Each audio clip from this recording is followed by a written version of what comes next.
In other news, history has indeed repeated itself in the retrial of murder suspect Alan Agababa, as a jury today was unable to reach a verdict despite numerous attempts at doing so.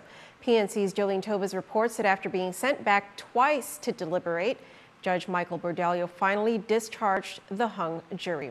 Here's a recap of the second Agababa murder trial. On Friday, Judge Michael Bordallo issued a stern admonishment to jurors before he sent them back into deliberations, urging them to weigh the evidence in hopes that the retrial of Agababa will have a different outcome from the first deadlocked jury. As deliberations continue today with no word on a verdict, the question becomes, why is the jury having a difficult time coming to a conclusion? Well, the answer may lie in the stipulation that Agababa must be convicted or proven innocent beyond a reasonable doubt in a murder case surrounded by what-ifs. Here is what we know. First, no murder weapon was identified or found in the death of Agababa's mother, 55-year-old Shelley Bernstein. Second, Agababa may be the last person to see his mother alive. He is also the person who discovered her body in a pool of blood at their Tamuning apartment. Third, Agababa is alleged to have motive by standing to inherit nearly half of the $800,000 in death benefits. Fourth, an autopsy from medical examiner Dr. Aurelio Espinola indicates that Bernstein died in her bed as a result of blunt force trauma to the head.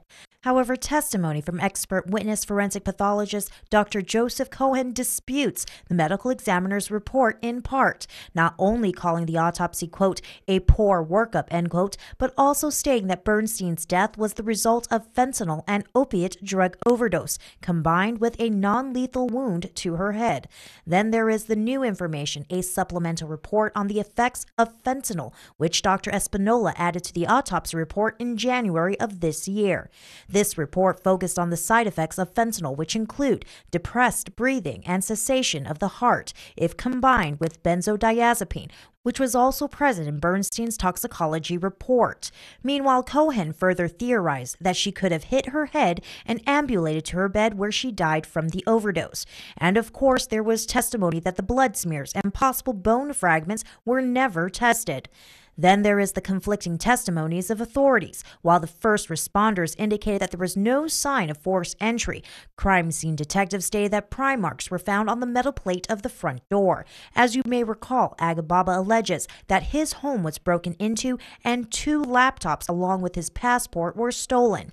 Next is the interpretation of Agababa's seemingly emotionless demeanor and the voluntary production of a gas receipt, which the prosecution highlighted as an attempt to provide an alibi, as well as the testimony from a convicted felon alleging that Agababa sought his help in the murder plot, followed by the testimony from a convicted drug dealer alleging that he confessed to her murder and disposed of the evidence.